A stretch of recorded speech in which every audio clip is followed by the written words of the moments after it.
I once heard a Supreme Court judge say that the greatest thing ever developed is the concept of legal aid, where you recognize that people may be equal before the law, but saying they're equal means nothing if they don't have an advocate. And in a nutshell, to me, that is legal aid.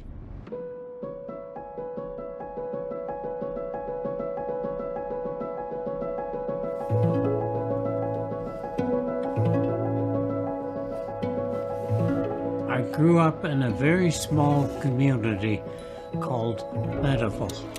My mother and father ran the country store there. I went to a one-room school where there was 12 students, and that's where I learned most of what I know today. The farther you go in education, you open doors, but you also close them. And I took a commerce degree, accounting, and I did all right at it, but it was not the be-and-all for me to spend my life being a chartered accountant or that type of thing. So I took a Bachelor of Education, but I found teaching even less rewarding.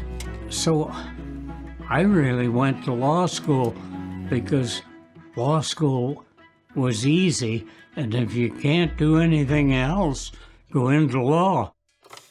Well, I graduated in 1963, so I would have been admitted to the bar in 1964, and I went right to work right away.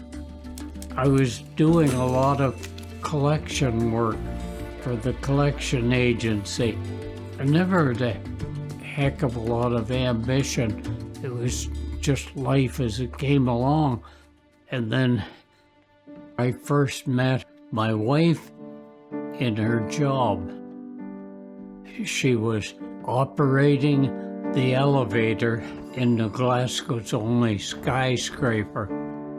I used to go up on the elevator and I got to know her a little bit. Eventually, I asked her out and, oh boy, I guess we fell in love and we got engaged. And then I wanted to get married as quick as I could. Anyway, we got married and we had one son, Alan. I saw that I wasn't going to make any money practicing law because I couldn't send out bills to people that had no money. And so when I got a chance to join the trust company as manager of the office, I thought, well, why not? And then I began hearing about other systems where it wasn't just judicare, where you paid the lawyer for each case and each client they represented. There were some jurisdictions in the world after the Second World War that would hire lawyers to do nothing but represent people that qualified for legal aid. Think back, in the 1968, 67 to 69, I sort of get swayed at that time because I had a good job and a good career, but you're sort of pretending you're something you're not. And legal aid, somehow or other, it just appealed to me. I was volunteer to begin with, and then I took a salary from legal aid, and I became a staff lawyer, and very quickly I became the staff lawyer to run that office. I sure as old heck got all of the things from the first clients. Are you a real lawyer?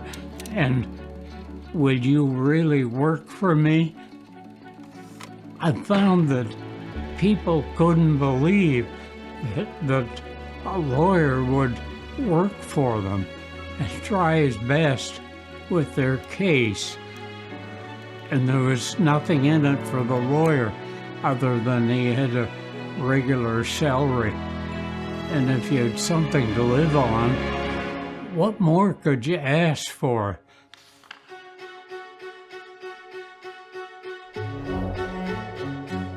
The government had a 5-year study under the chairmanship of D.A. Gunn to see whether or not the experimental program of legal aid was viable in Nova Scotia.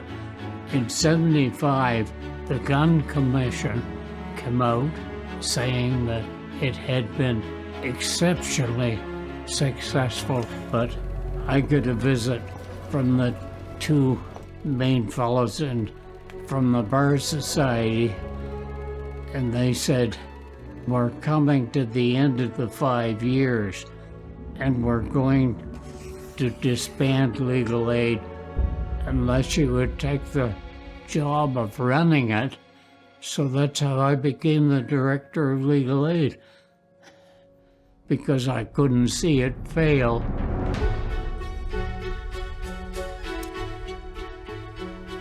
We decided to form an independent commission that would administer legal aid in the future. So I guess really you would say that I was the first executive director of the Nova Scotia Legal Aid Commission. I said, make it a large enough commission that they will come from all parts of the province, and they will represent different communities. Long story short, we got the commission formed. We had some awful fights about influence and money and all those things until early 90s, but overall it was a good program.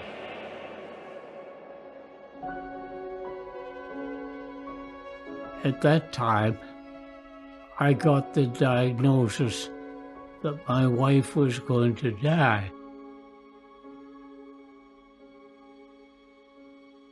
The doctors told me that my wife would need care, full-time care, and I had a young son going to school, and I figured that was job enough for me. So I simply resigned, and Mark McCrae was chairman. Come back to me, and he said, I will not accept your resignation, but I will give you a leave of absence and take as long as you want until you feel like coming back. It made me cry to tell you. It made me awfully pleased. He was putting himself out on the limb. You know, he was making the whole organization run on that understanding. And I felt, well, I haven't made a total mess of it. And so I've more or less been with legal aid ever since as sort of, you can call me a volunteer or a hanger-on. But I've been there in some capacity up till today. You can't meet a better bunch of people to work with. I got lifelong friends, and it was fun. I liked going to work every morning. It was fun when I went more into managing them. They were just friends, but also you could help them in their careers. It's a rewarding job in so many ways. I never ever felt the need to go on to a different type of career because you get so much out of it yourself. I know that for all those years, pretty nearly 60 years with legal aid in one way or another, you know the difference, to what's right and what's wrong. You just can't help striving. It might be a lost cause, but you keep striving for what's right and fair. What would you say is the most important moment of your career? Oh boy. Keep in mind one thing. I have no right to say this. The best is yet to come.